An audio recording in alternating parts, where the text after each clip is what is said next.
एक समय की बात है। एक समृद्ध नगर में एक बहुत धनी साहूकार रहता था। उसके पास धन दौलत, सोना चांदी, बड़ा घर और हर तरह की सुविधा थी। लेकिन उसके जीवन में एक बहुत बड़ी कमी थी। उसकी कोई संतान नहीं थी। यही कमी उसके मन को हर समय दुखी रखती थी। लोग उसे भाग्यशाली कहते थे, पर वो भीतर से खाली महसूस करता था। साहूकार और उसकी पत्नी दोनों भगवान शिव के परम भक्त थे। साहूकार हर सोमवार का व्रत करता, सुबह जल्दी उठकर स्नान करता, साफ वस्त्र पहनता और पूरे विधि विधान से भगवान शिव की पूजा करता। वो शिवलिंग पर जल, दूध और बेलपत्र अर्पित करता, धूप दीप जलाता और सच्चे मन से प्रार्थना करता कि उसे संतान का सुख मिले। उसकी भक्ति में कोई दिखावा नहीं था, केवल सच्ची श्रद्धा और आस्था थी। भगवान शिव और माता पार्वती कैलाश पर्वत पर बैठे हुए उसके इस अटूट विश्वास और भक्ति को देख रहे थे। माता पार्वती को उस साहूकार की स्थिति पर दया आई।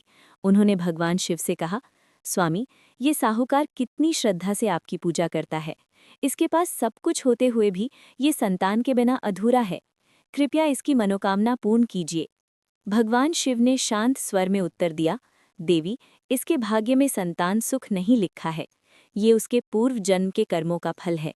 लेकिन माता पार्वती ने फिर आग्रह किया, प्रभु, यदि कोई सच्चे मन से आपकी भक्ति करता है तो आप उसकी सहायता अवश्य करते हैं। कृपया इस भक्त पर कृपा कीजिए। माता पार्वती के बार बार आग्रह करने पर भगवान शिव ने कहा, ठीक है, मैं इसे एक पुत्र का वरदान देता हूँ, लेकिन उसकी आयु केवल 12 वर्ष होगी। कुछ समय बाद साहूकार के घर एक सुंदर पुत्र का जन्म हुआ। पूरे घर में खुशी की लहर दौड़ गई। साहूकार और उसकी पत्नी की खुशी का ठिकाना नहीं था। उन्होंने बड़े धूमधाम से उत्सव मनाया, दान पुण्य किया और भगवान शिव का धन्यवाद किया। लेकिन साहूकार को भगवान शिव की वो बात याद थी कि उसका पुत्र केवल 12 वर्ष तक ही जीवित रहेगा। यही सोचकर उसका हृदय कभी पूरी तरह प्रसन्न नहीं हो पाता था। समय बीतता गया और बालक बड़ा होने लगा। वो बहुत ही बुद्धिमान, विनम्र और तेजस्वी था। उसे देखकर हर कोई प्रसन्न हो जाता। जब वो 11 वर्ष का हुआ तो साहूकार को उसकी आयु की चिंता और भी सताने लगी। उसने सोचा कि क्यों ना अपने पुत्र को काशी भेज दिया जाए, जहां वो अच्छी शिक्षा प्राप्त कर सके और साथ ही पुण्य कार्य भी होते रहें। साहूकार ने एक विद्वान ब्राह्मण को बुलाया और अपने पुत्र को उसके साथ काशी भेजने का निश्चय किया। उसने ब्राह्मण से कहा, आप मेरे पुत्र को काशी ले जाइए और रास्ते में हर जगह यज्ञ और दान करते रहिए, ताकि पुण्य बढ़ता रहे। ब्राह्मण ने सहमति दी और दोनों यात्रा पर निकल पड़े। यात्रा के दौरान वे एक नगर में पहुंचे, जहां एक राजा की पुत्री का विवाह हो रहा था। पूरे नगर में उत्सव का माहौल था, लेकिन विवाह में एक समस्या थी। दूल्हा एक आंख से काना था।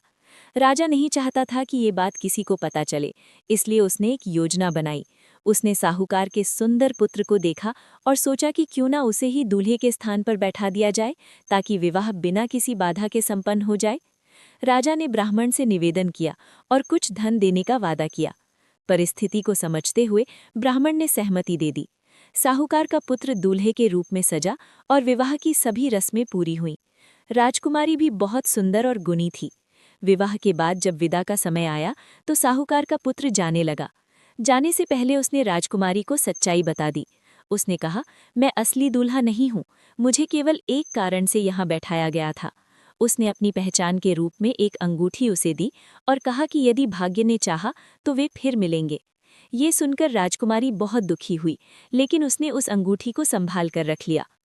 आगे बढ़ते हुए वे काशी की ओर चले, लेकिन जैसे ही वे काशी के पास पहुंचे, साहूकार के पुत्र की आयु पूरी हो गई और वो अचानक गिर पड़ा। उसकी मृत्यु हो गई। ब्राह्मण ये देखकर स्तब्ध रह गया। वो जोर जोर से रोने लगा और भगवान शिव से प्रार्थना करने लगा कि वे इस बालक को जीवन दान दें। उसी समय भगवान शिव और माता पार्वती वहां से गुजर रहे थे। माता पार्वती ने ब्राह्मण का विलाप सुना और तुरंत वहां पहुंची। उन्होंने उस बालक को देखा और भगवान शिव से कहा, प्रभु, ये वही बालक है जिसे आपने वरदान दिया था। इसकी मृत्यु से इसके माता पिता का क्या हाल होगा, ये सोचकर मेरा हृदय दुखी हो रहा है। कृपया इसे जीवन दान दीजिए। भगवान शिव ने माता पार्वती की करुणा और ब्राह्मण की भक्ति को देखकर उस बालक को पुनः जीवित कर दिया। उन्होंने उसे लंबी आयु का आशीर्वाद भी दिया। बालक धीरे धीरे उठ बैठा, मानो गहरी नींद से जागा हो। ब्राह्मण की खुशी का ठिकाना नहीं रहा।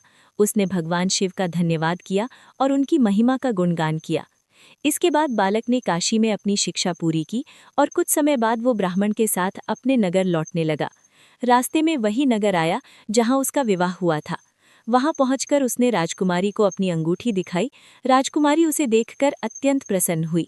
उसने अपने माता पिता को सारी सच्चाई बताई।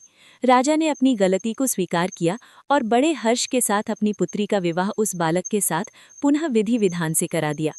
इस बार विवाह सच्चाई और प्रेम के साथ हुआ। जब साहूकार का पुत्र अपनी पत्नी के साथ घर लौटा तो उसके माता पिता उसे जीवित देखकर खुशी से भर गए। उन्होंने भगवान शिव का बार बार धन्यवाद किया और उनकी कृपा को स्वीकार किया। पूरा परिवार सुख और आनंद से भर गया। इस प्रकार सोमवार के व्रत और भगवान शिव की सच्ची भक्ति से असंभव भी संभव हो जाता है।